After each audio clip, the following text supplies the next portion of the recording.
right, let's go ahead and take a look at going through this uh, conditional probability practice, okay, and warm up for our quiz that you're going to be having so that you make sure that you are prepared for it. So, first of all, I do want you to know that these first couple of problems are actual AP free response questions. They are not the number 6 that is like way out in of the box thinking.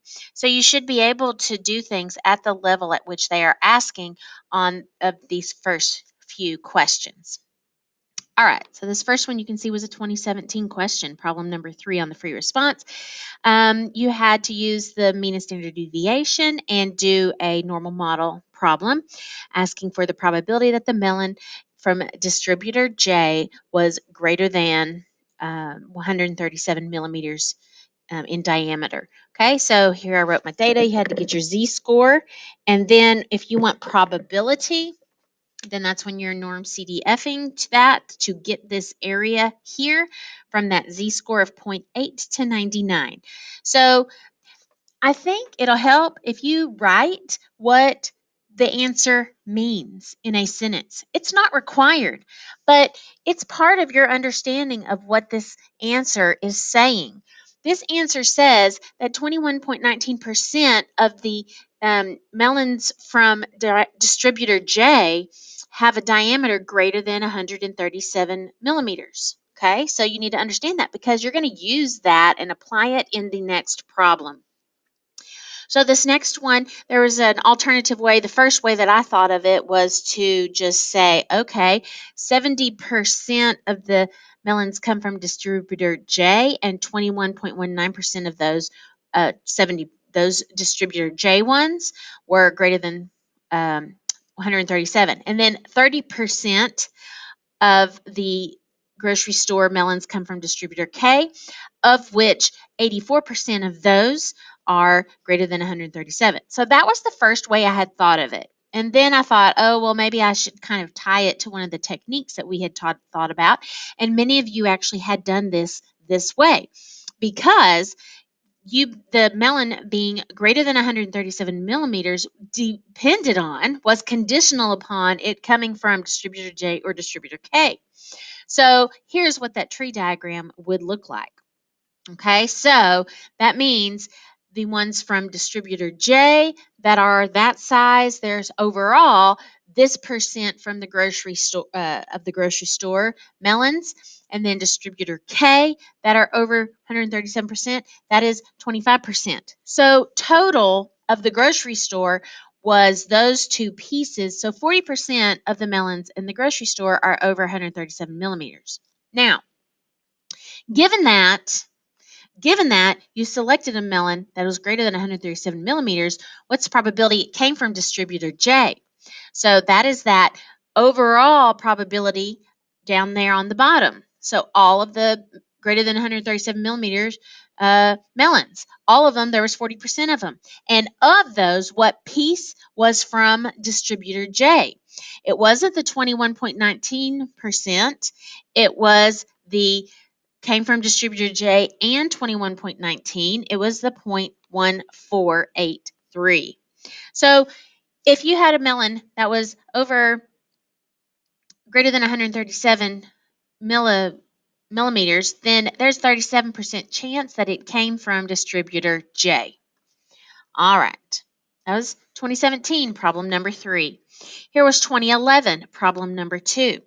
Here we had this situation. First, we were asked this here of the out of all the males. You could do probability of the male probability, but anyway, it comes out to be the 48 over the 200. So 24% of the males are registered to vote in party Y. Now we are asked if they are independent. So you need to, for that independence, to be independent, we need an overall, a marginal probability, so the probability of being in party Y overall. And compare that to the probability of being in party Y, given that you're a male. So I chose to use this second piece here because that's what I was given in part A. So I choose, you just have to compare a marginal probability to a conditional. You could have done something different, like you could have switched it around doing the probability of male overall, and then male given that you're in party Y. You could have done that as well. But I went ahead and used the data that I already had from part A. And so you need this notation. You need to identify what these things are. You cannot just willy-nilly put out numbers out there. Identify what these numbers are. Notate what these numbers are. I have taught you how to do that notation. Then make your decision. Male and registered party Y are not independent because the fact that you are a male makes it less likely that you are registered in party Y. And then I gave the statistical evidence. 24% for males versus 34% overall are in party Y. All right. Now, this was just a demonstration of the relationship that we had in Franklin Township. So they went ahead and they did the first bar graph here for the females and the males and the parties in which they were registered. But we carry that forward then to ask this question. So in a different town, so now in Lawrence Township, okay, the proportions of all of the registered voters for party W, X, and Y are the same as the Franklin Township. Okay, so that's important piece of data number one that says that these Lawrence Township numbers should be the same as the overall for Franklin. So I went up there and I figured out, okay, what was it overall for party W, X, and Y? See, I got that right here. Overall for party W was the 88 over 500. For party X, 240 over 500. Party Y, 168. So that's the marginal, the overall for the Franklin. Okay, so that's happening in Lawrence also. But in addition to that, we know that the gender is independent of the registration. So that means that gender is not affecting the registration right here in blue. Because party registration is independent of gender, that means each gender has the same probabilities as the marginal probabilities stated over here on the left. So that's then what this should look like. 17.6%, and then I added. So you know what I did not do is I should have labeled these. Okay, so I probably need to, I'll go back and I'll do that. So these ones were the ones for party W. So party W right here, and then these ones here in this section were for party X. And then this last section here was for party Y. Okay, so I had not labeled that, and I need to. All right, so that is done. Okie dokie. Next, number 3, we have a table of values, and then we just need to make sure that you are reading correctly. If this was a conditional probability, if we were told that there was something that is given. So, for example, here, what's the probability that a Republican? So we know it's a Republican. That means that's the given that. So out of the 30% who are Republicans, what portion of that are the death penalty Republicans? So the death penalty Republicans is the 0.26. Next, what's the probability that a voter who favors the death penalty, given that they are a death penalty favoring voter? So that means the favoring death penalty total out of the total 62% who favor the death penalty, the Democrat death penalty ones, so that's this 12% who were the Democrat death penalty ones. Do not put the 36 over that. All right, next, a candidate thinks she has a good chance of gaining the votes of anyone who is a Republican or in favor of the death penalty. That is this union. So I know that's my formula of probability of A plus probability of B minus the overlap. And that's what I have right here. Probability of Republican plus probability of the death penalty minus the overlap. and that's how I got 66%. You could also do it this way. So another way you could do it is like, say, 62% total for the death penalty plus the other part that was the Democrat was the um, the Republican 0.04. So I took the total 62% and I added the Republicans who opposed the death penalty, and that's how I got that 66 as well. All right, so those were the two AP free response questions plus that one there. Now, here is our tree diagram problem that definitely had several conditional probabilities, okay? Because based on whether the computer company, had this made in California or Texas, they had different rates at which they made desktops, laptops, and tablets, okay? So you just listed all of those out, and then you got these overall. Now, the first question here, find the probability that the computer is a tablet. So that's just the total ways in which this is a tablet. And so the total ways that this is a tablet is California tablets plus Texas tablets.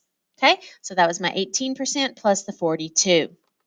Next, this one is if we select 4 computers at random, with replacement.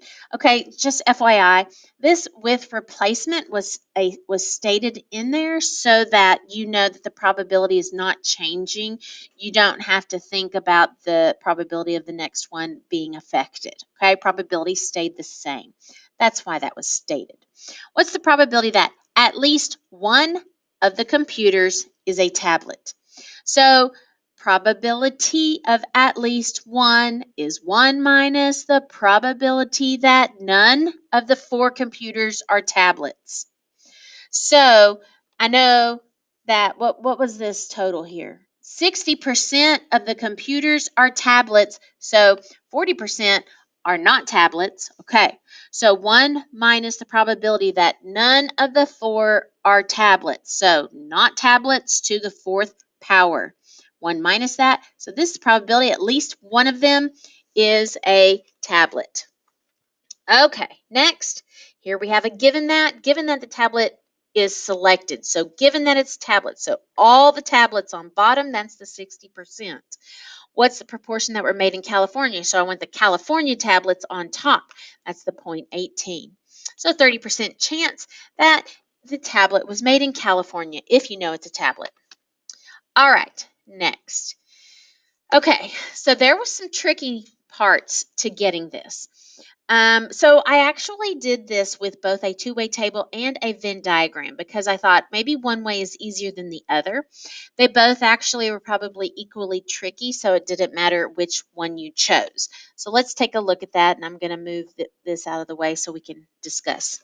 Okay. So we know we've got the people having the dog and we've got the people having the cat. The thing that made this problem difficult was right here where it said, it is known that 60% own a cat or a dog. Or, that's union, that's this. The probability of a cat plus the probability of dog minus the overlap is 0.60. Okay, that was probably the first, big thing that you have to make a connection about. All right, if you make that connection, then you can work through the formula part to solve for that overlap. Okay, so here's how that looks. All right, so I know that 34% so this total cat circle is 34%. Okay, and I know that the total dog amount is 39%. So if we did a Venn diagram, that total dog part is 39%. Okay, well, if you add those two together, 34 and the 39, you get 73%. So that means that, see, look, if I added this cat plus the dog, do you see right there in the center? That part is what got double counted. Well, what got double counted is how much was the excess. So how much was more than the 60%. So 34 plus 39 is 73%. That means that there was 30 or 13% excess because it was supposed to just total up to 60%. Because 34 plus 39 minus the cat and dog portion is 60%. So that tells me the cat and dog portion is 13%. That was the big deal. That's what you had to get. That's why this 13% is what's in the middle. Once you get that established, the rest is easy peasy. So here we go. The next part of the table that is not dog and not cat, that's that 40% there, or that's on the outside of your Venn diagram. Next, okay, are the events owning a cat and owning a dog disjoint? Reference the definition and reference context. No, they are not disjoint because 13% of people have both a cat and a dog. Okay? Reference the definition and reference the context. All right, next. So this next one is absolutely the most missed question on the quiz in years past. Truly, the most missed question is like this question D. What is the probability that a randomly selected U.S. household owns a cat if it is known that it has a dog? It's the total dog, 0.39. The numerator is where everybody goes wrong. Not everybody, but the bulk of the highest, most missed question is because people want to put 0.34 on top. It is not 0.34 on top. It's not the total cat on top. It's the intersection of cat and dog on top. 0.13, not the 0.34. Okay, and so that's a third. All right, this one out of the total cat amount, the 0.34, this is similar. It's not the dog part over, it's not 0.39 over 0.34, it's the 0.13 over the 0.34. All right, so let's move on to the last page, and here we go. We've got ourselves another tree diagram because we've got multiple conditional probabilities. We've got company A, company B, company C, because the defective rate at those companies for the computer chips is different based on what company it comes from. Now, look at your tree diagram. You probably knew to draw a tree diagram, but I'm going to tell you, if you missed this question and you did not get the answer of 34.78, you need to look right here. 0.5% were defective. 0.5% is 0.005. 0.005, not 0.05. Okay? So if you miss this question mathematically, that could be why, even if you had done the same process. Now, that would be minimal loss on a problem, okay, as far as the work goes. Now, then it said, if given that it is defective, what's the probability it came from company B? So let's see here. Let me see if I can. In fact, I got to move this out of the way again so I can show you what's happening here. So out of all of the defective B portion and all of the defective, not defective B, all of the defective. So that's company A defective plus company B defective plus company C defective. So that's why that is the denominator. What piece of that is the company B defective? That's this right here. So that's why that's 0.004 because that's the company B portion. All right, that comes out to 34.78. Hopefully I did that math correct. All right, and our last one. What's the probability that a randomly selected student is, there's the verb, so then a female who ate breakfast is the numerator. So your denominator is a randomly selected student. That's 331. Who is a female who ate breakfast. That's the female breakfast eaters. 125 is that numerator. So that's how you get that answer there. All right, next, we're going to go ahead and see if I can't Move on here. What's the probability that a randomly selected student, why do I have the S's in there? But probability that a randomly selected student is female if it is known that the student ate breakfast. So that's a given, that problem. So it is known that the student ate breakfast. That's the given that. So out of all the total breakfast amount, the total breakfast amount is the 191 out of 331, or the 191 is the total breakfast eaters. And then the female and breakfast is what is on top. So that female and breakfast is that 125. Now, this next question, actually, it's another question, but it's worded different, and it's worded differently, but it's the same thing. Upon learning that the student ate breakfast, that's given that the student ate breakfast. What's the probability the student is a female? That is the same as question C. So no difference. Now let's take a look at determining if the events are independent and give statistical evidence to support. So let's recall that you have to check this: a marginal probability and a conditional probability. Okay, so here's what my brain said.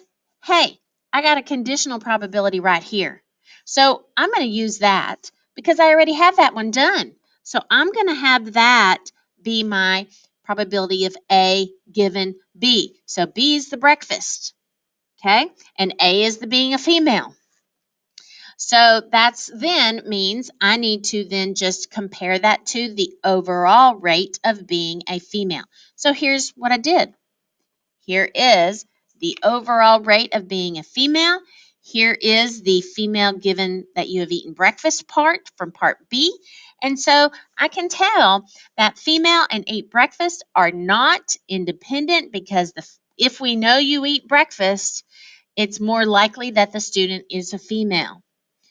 65% of breakfast eaters are female versus 60% overall are females. Okay, so could you have done that differently? Could you have done probability you eat breakfast given that you're a female and then the overall breakfast? So look here. Here's the other way that you could have done this problem. You could have compared the probability that you eat breakfast overall, okay, and then you would compare that to the probability of eating breakfast given that you're a female. Okay, and you're going to come up with this same type of conclusion. You just did it with a little bit different statistics. Okay, it comes out a little bit different, but it's still going to say that the fact that you're a female makes you more likely to have eaten breakfast. Okay, so the conclusion's the same despite the numbers that you use to come up with it. All right. So there is your review for this conditional probability portion of the unit and your warm up for our quiz. So hopefully you are successful on that.